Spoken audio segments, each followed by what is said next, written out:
La Chine est encore pour une large part terra incognita. La province méridionale du Hunan, qui a conservé une tradition taoïste très ancienne, mais à ce jour totalement méconnue, en est un exemple parmi d'autres. On recense 50 000 taoïstes dans cette seule province. Le district de Xinhua en compte plus de 2500.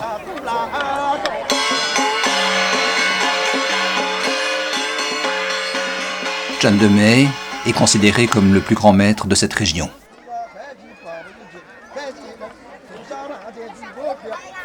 Chan Rangmei est son héritier spirituel. Lui-même un fils, Chan Yangyong, excellent danseur et chanteur. Zhou Zishan, lui aussi, vient d'une famille taoïste. Il officie avec son père, mais participe également à tous les grands rituels organisés par Chan Demei. Nombreux sont les jeunes qui ont choisi de devenir taoïstes et sont entrés au service d'un maître. La renaissance du taoïsme date des années 80. L'interruption de leurs activités aura duré près de 50 ans. Zhou Chanzu participe toujours au rituel, il a 80 ans. Tous ensemble, ils vont célébrer pendant 4 jours et 4 nuits un grand drame liturgique dont le principal protagoniste est le général Han Xin, qui a, disent les annales, le plus contribué à la victoire de l'empereur Han Gaozu, le fondateur de l'Empire chinois au IIe siècle avant notre ère. Mais une fois monté sur le trône, l'empereur, redoutant la popularité et le charisme de Han Xin, le fait assassiner sous le fallacieux prétexte de complot contre lèse-majesté. La tragédie antique à laquelle nous allons assister raconte la mort de Han Xin, sa vengeance et son apothéose céleste.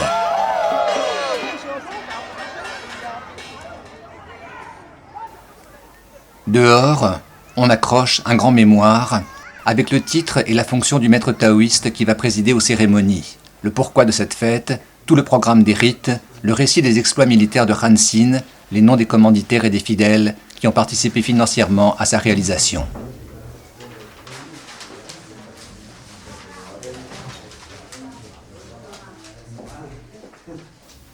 Maître Chan Demei vérifie chacune des feuilles et appose le sceau de son bureau céleste Zhengyi Yuanhuang Zongfa Yuan, département général de l'ordre orthodoxe Yuanhuang.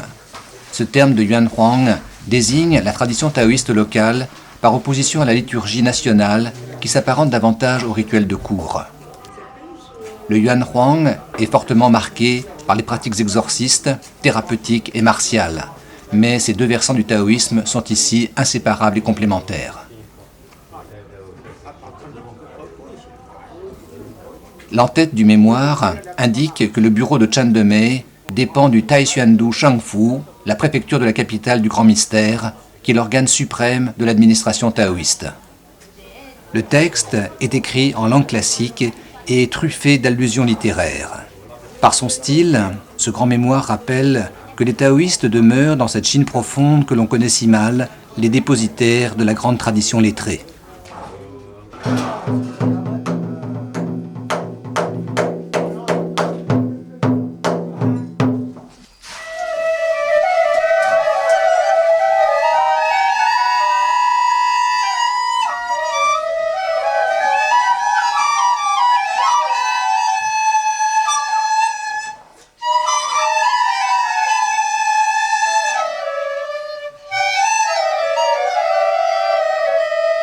Maître Chan Demei, qui a revêtu sa robe de cérémonie, sa coiffe Yuanhuang et tient sa tablette de cour et son brûle-parfum à manche, invite respectueusement l'empereur de Jade, Han Xin, Guanyin, l'empereur du Pic du Sud, ses maîtres, et sous sa manche, il pointe dans sa main les 8 caractères de leur date de naissance.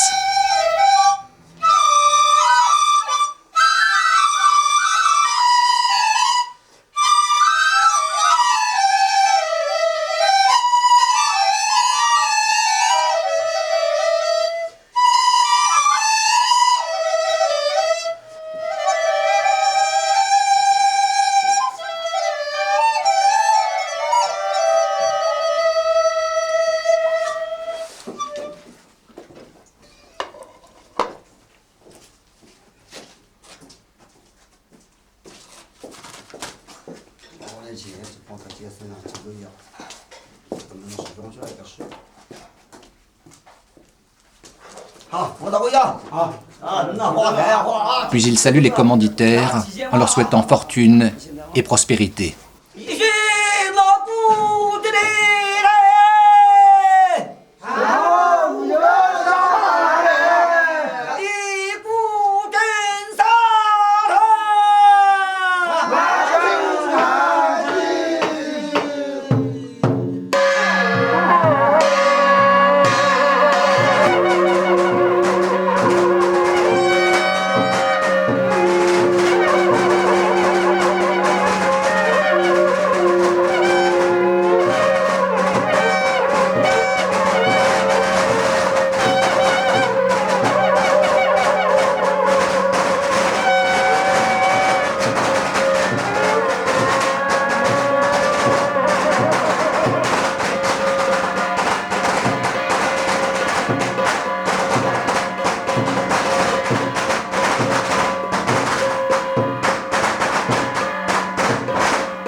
La corne de buffle et la conque marine appellent Hansin, les empereurs des 5 pics et tous les dieux des 3 cieux et des 4 mondes à descendre dans l'autel.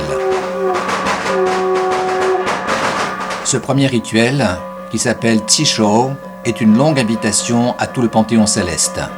Face au sud, le maître, à voix basse, invite les dieux des 3 cieux, le dieu de la cité et le roi céleste protecteur du lieu à descendre sur l'autel où les offrandes les attendent. Pendant ce temps, Chan Rangmei lit un mémoire qui sera plus tard envoyé au ciel.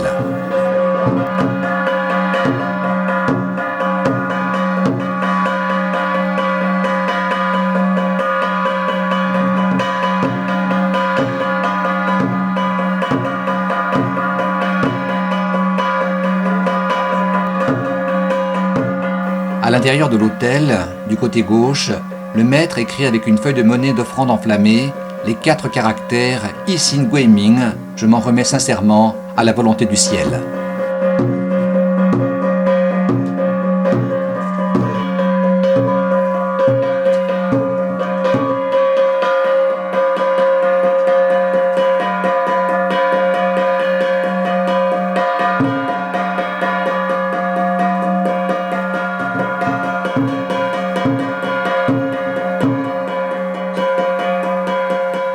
Il invite ses ancêtres, les dieux des 3 religions, les dieux gardiens de l'autel, à descendre et à recevoir les offrandes qui ont été préparées en leur honneur.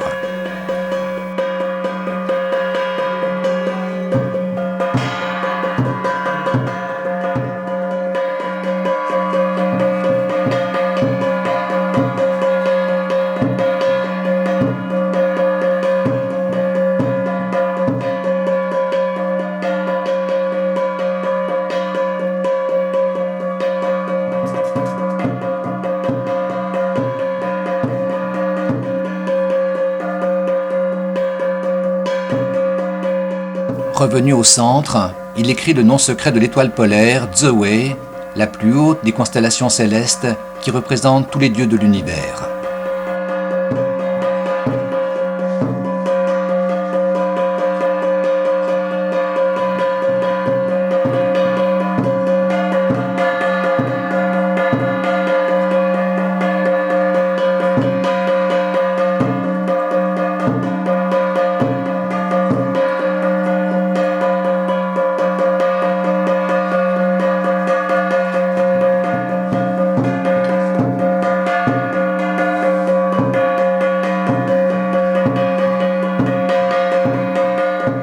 Avec sa tablette de cour et son brûle-parfum à manche, il se rend en audience aux portes du ciel.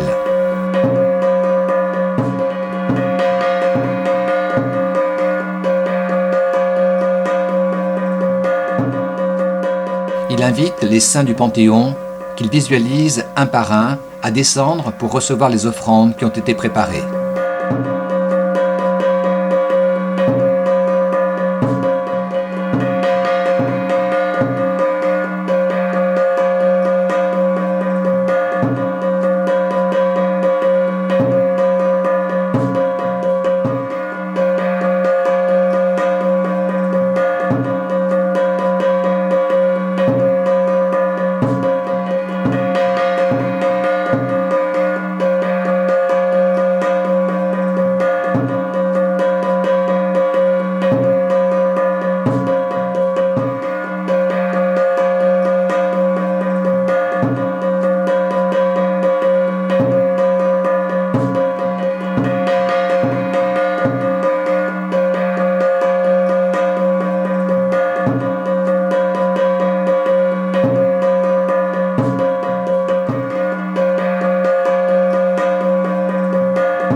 Panthéon est représenté sur les murs de l'aire sacrée.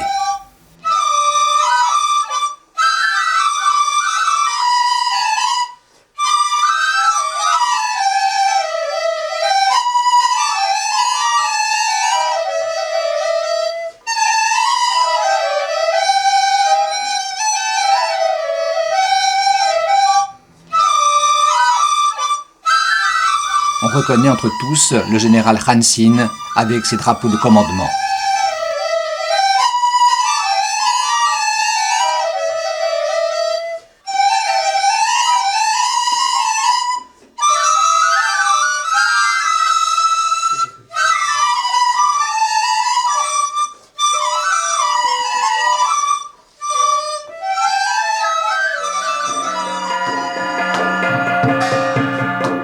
Chan Demei va faire le rituel du Bien Chan et du Bien Tran. Il va transformer son propre corps et tout ce qui l'entoure. Le texte dit:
Toute la troupe, au son de l'air dit du refrain des flûtes, va chercher dans le palais du roi dragon l'eau sacrée qui va servir à la préparation du thé et des offrandes.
Hãy subscribe cho kênh Ghiền Mì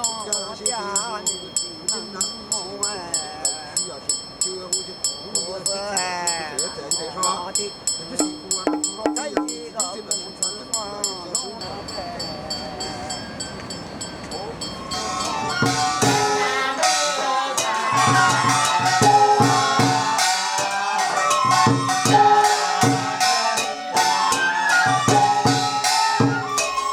De retour dans l'air sacré, a lieu le rituel de purification de l'autel avec la transformation par le feu d'un talisman, le Kaitanfu, pour éliminer les impuretés.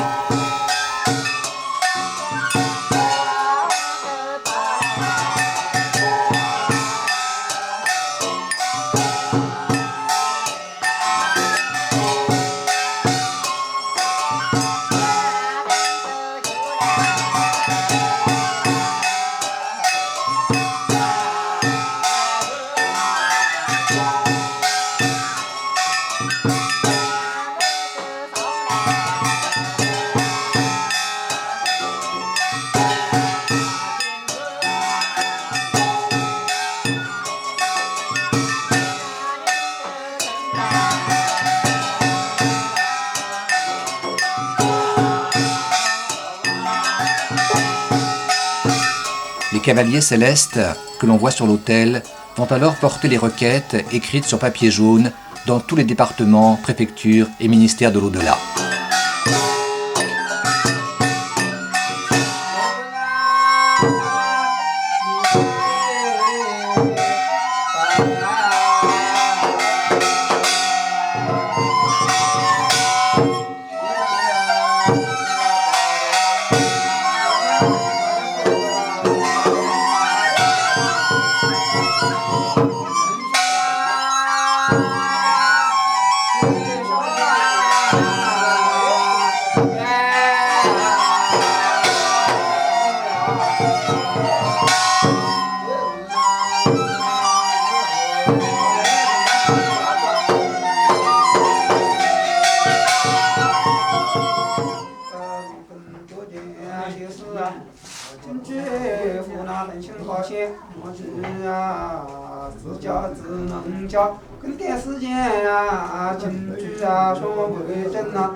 Pendant qu'on envoie la requête au ciel, Chandemei rédige les talismans des 10 Chang, les 10 furies, qui sont les anciens rois aborigènes de la région.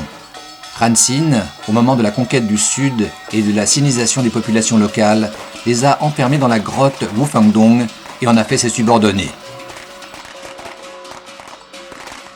À la fois d'essence divine et démoniaque, ils sont censés protéger les hommes de bien et punir les malfaiteurs.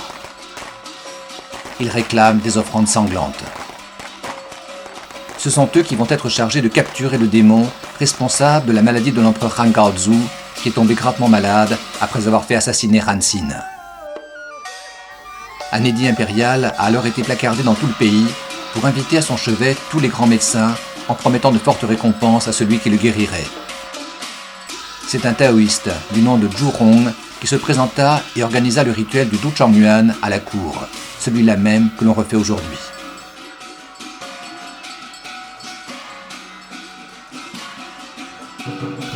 Les 10 furies, dont la puissance maléfique peut être convertie au service du bien, sous l'autorité des maîtres taoïstes, vont être le contrepoison qui guérira l'empereur.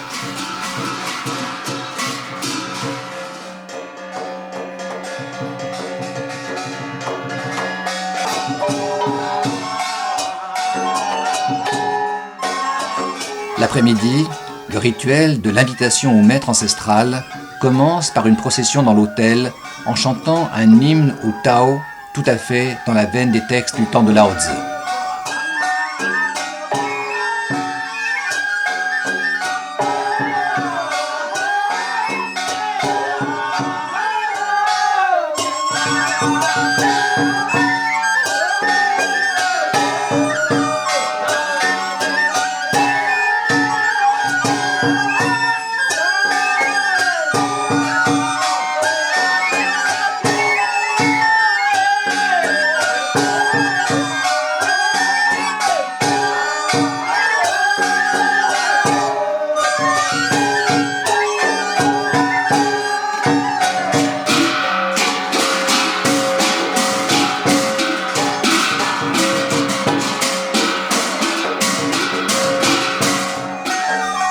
Chen Yongyong, avant de lire la requête, annonce aux divinités du ciel que ce rituel se fait au nom de Chen Demei et énonce en chantant les 36 caractères de son titre d'ordination.